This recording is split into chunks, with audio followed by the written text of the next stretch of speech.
Guten Morgen und herzlich willkommen zum heutigen Video. Ich plane demnächst eine längere Tour und werde euch heute mal so ein bisschen erzählen, was ich für Gepäcklösungen gewählt habe, um meine ganzen Sachen mitzubekommen. Ich habe ja immer ein bisschen mehr, dadurch, dass ich nicht nur meine Textilien mitnehmen muss und ein paar Badelatschen, sondern ich brauche halt auch mein ganzes Filming-Equipment. Und ich zeige euch heute mal, wie ich das hier positioniere und was in den einzelnen Taschen dann später drin sein wird.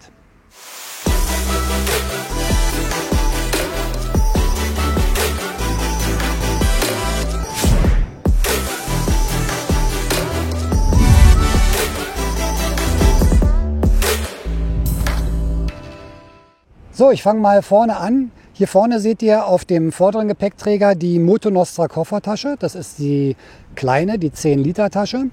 Habe ich deshalb gewählt, weil ich meinen Scheinwerfer nicht zubauen wollte. Das ist ganz schön, dass der Gepäckträger von Moto Nostra auch sehr weit nach unten geht. Und die kleine Tasche liegt jetzt also so, dass der Scheinwerfer komplett drüber wegleuchtet. Die vordere kleine Tasche hier nutze ich hauptsächlich für technische Ausrüstung, sage ich mal. Und zwar alles, was so für die Vespa benötigt wird, für die Fahrt. Ich kann euch das ja mal zeigen, was da so drin ist. Die ist sehr stabil, auch ein bisschen wasserabweisend. Wenn es eigentlich regnen sollte, mache ich natürlich die Regenhaube drüber. Die ist hier in meiner Seitentasche mit drin. Aber gucken wir erst mal rein, was drin ist. Ein paar wichtige Sachen. Ich nehme immer einen Reservekanister mit. Das ist ein 2-Liter-Kanister. Kann nie schaden, wenn man mal irgendwie doch versäumt, eine Tankstelle aufzusuchen, dann hat man immer noch ein bisschen was dabei. Ganz wichtig, eine Warnweste sollte man dabei haben, falls man mal eine Panne hat, liegen bleibt, nehme ich auch immer mit. Dann, das packe ich mal zur Seite. So, was haben wir hier noch drin? Ja, ich habe es mal mitgenommen. Ich weiß nicht, ob man es braucht. Das ist ein Givi Reifen Repair Kit. Auf jeden Fall eine sehr praktische Sache, wenn man halt unterwegs mal den Reifen notdürftig reparieren möchte, um zur nächsten Werkstatt zu kommen. So, dann natürlich ein bisschen Kleinwerkzeug hier noch. So ein Schlüsselsatz, hier sind Torx-Schraubenzieher drin. In allen Größen, aber relativ klein. Das ist ganz praktisch, dieses Tool hier.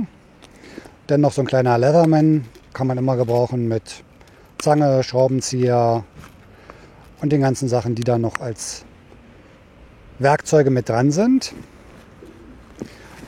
Ein Satz Inbusschlüssel.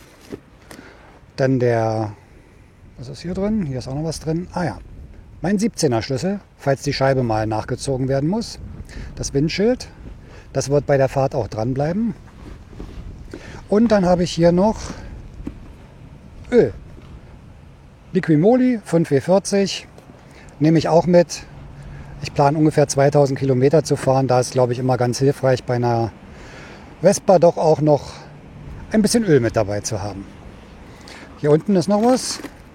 Kabelbinder, wenn man mal irgendwas schnell festmachen muss.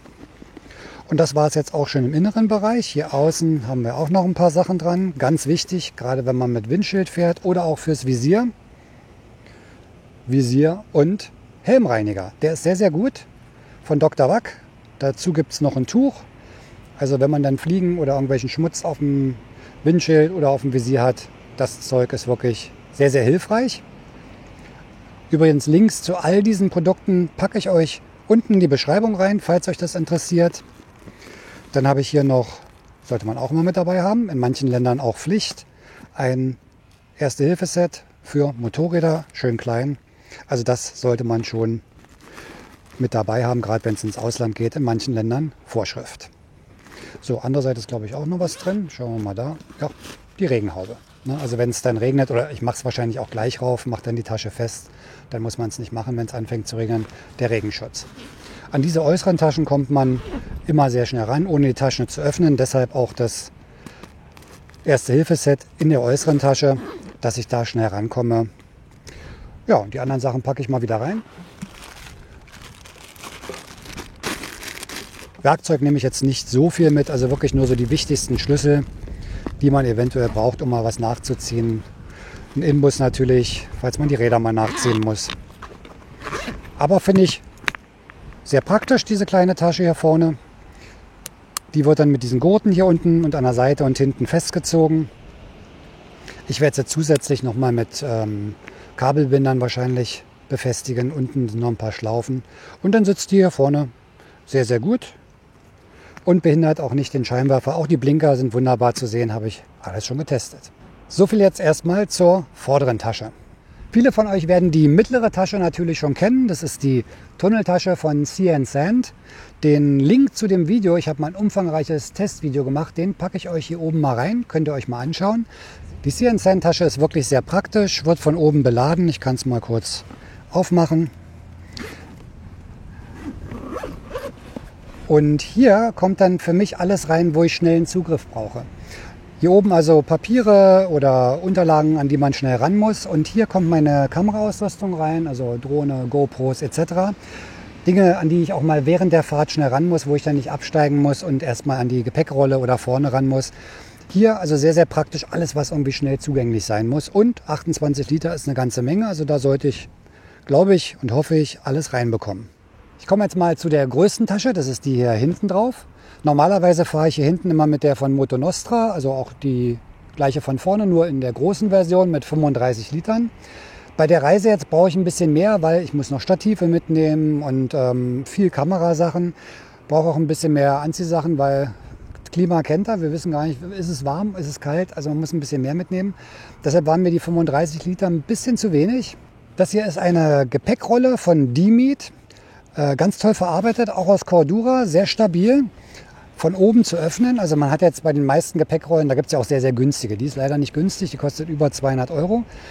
Aber es gibt ja auch sehr, sehr günstige aus Gummi und Kunststoff, die von einer Seite wie so ein Seesack zu beladen sind. Ich wollte aber eine haben, bei der ich an bestimmte Taschen auch während der Fahrt rankomme. Das ist bei der ganz toll gemacht. Die ist nämlich hier oben zu beladen. Die hat hier oben ein Fach, wo man von oben rankommt. Da sind an der Seite noch so 2 Stabilisierungen drin, damit das Ganze ein bisschen in Form bleibt. Ihr seht schon, da ist schon ein bisschen was drin. Hier oben noch mit einer Zusatztasche. Das Ganze kann dann hier noch so ein bisschen dicht gemacht werden. Also ganz, ganz praktisch. Ich komme von oben ran. An der Seite sind 2 große Taschen, an die ich auch während der Fahrt rankomme. Ich zeige euch gleich mal, was ich da so für Sachen drin habe. Ist sehr, sehr gut verarbeitet, extrem stabil das Ganze. Hat noch so kleine Reflektorstreifen drauf, tolles Material, Griff zum Tragen und nochmal ein Riemen zum Umhängen. Also eine schöne große Reisetasche mit 51 Litern, da bekommt man also wirklich was rein. Eine Besonderheit hat die Dimiet-Tasche noch, sie hat auf der Rückseite ein komplettes Befestigungssystem. Hier unten sind schon 2 Spannriemen mit dran, auch mit solchen Klettverschlüssen, die man dann hier ranbinden kann. Damit kann man das Ganze dann unten am Gepäckträger befestigen.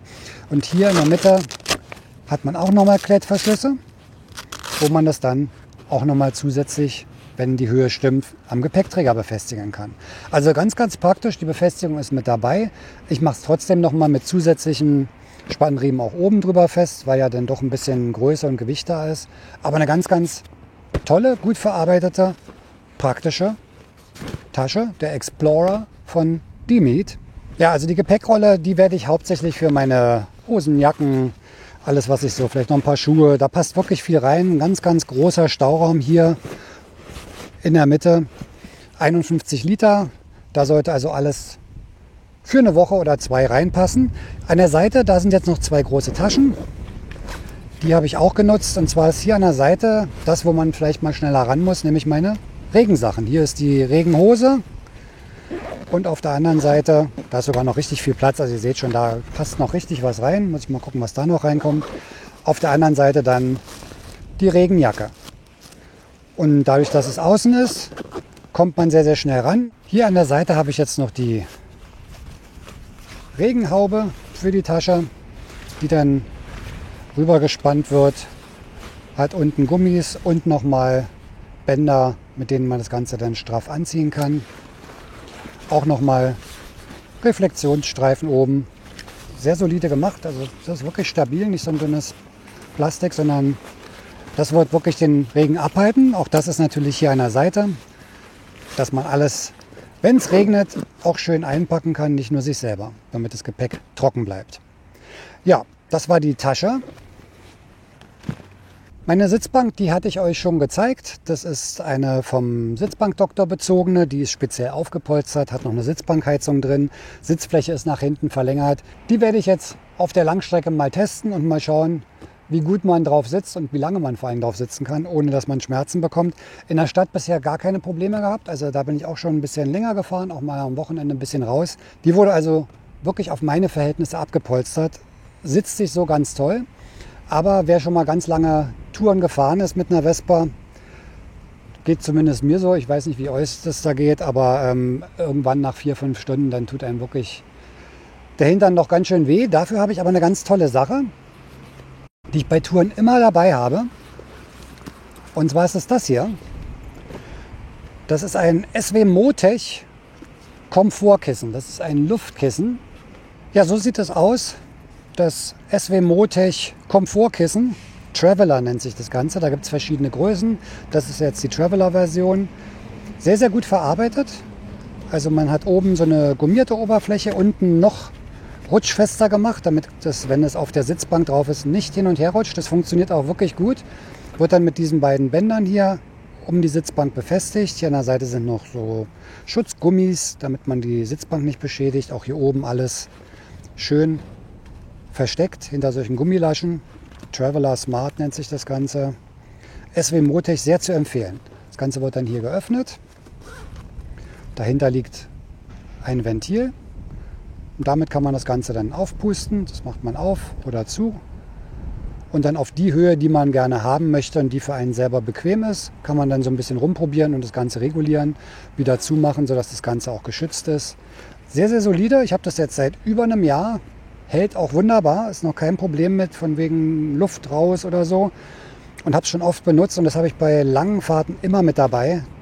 Mache ich zwar nicht gleich rauf, aber wenn man irgendwann merkt, okay, der Po macht langsam Probleme, dann puste ich mir das Ding ein bisschen auf, nicht zu viel. Gerade so, dass die Sitzbereiche so ein bisschen unter Luft sind und das gleicht wirklich viel aus. Muss man sich erst ein bisschen dran gewöhnen, weil es so ein bisschen weich wird. Man muss mit der Hüfte ein bisschen nacharbeiten, aber es ist wirklich bequem und man hält dann bestimmt noch mal ein paar Stunden länger aus. Also sehr zu empfehlen, der SW Motech Traveler, das Komfortkissen.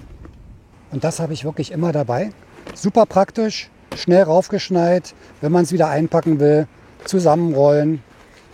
Wie gesagt, Luft rauslassen, zusammenrollen und man kann es wieder in die Tasche packen. Nimmt also nicht viel Platz weg, aber extrem hilfreich. Also wenn ihr lange Touren fahren wollt, besorgt euch das. Kann man aufpusten auf die Höhe und auf die Stärke, die man haben möchte. Ein ganz, ganz tolles, hilfreiches Tool. Kann ich jedem empfehlen. Link packe ich euch unten in die Beschreibung mit rein. Ihr seht also, man kann auf der Vespa wirklich viel transportieren. Durch den Mitteltunnel und auch den Gepäckträger vorne hat man viele Möglichkeiten, Gepäck zu verstauen.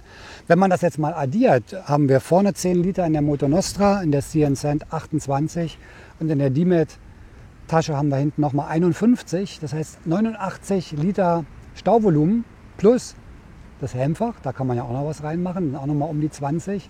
Das heißt, wir kommen auf 110 Liter Stauvolumen, was glaube ich wirklich anständig ist. Da hoffe ich, kriege ich auch alles rein für meine Tour. Ich habe ja immer ein bisschen mehr durch meine Kameraausrüstung. Drohne kommt noch mit Stative.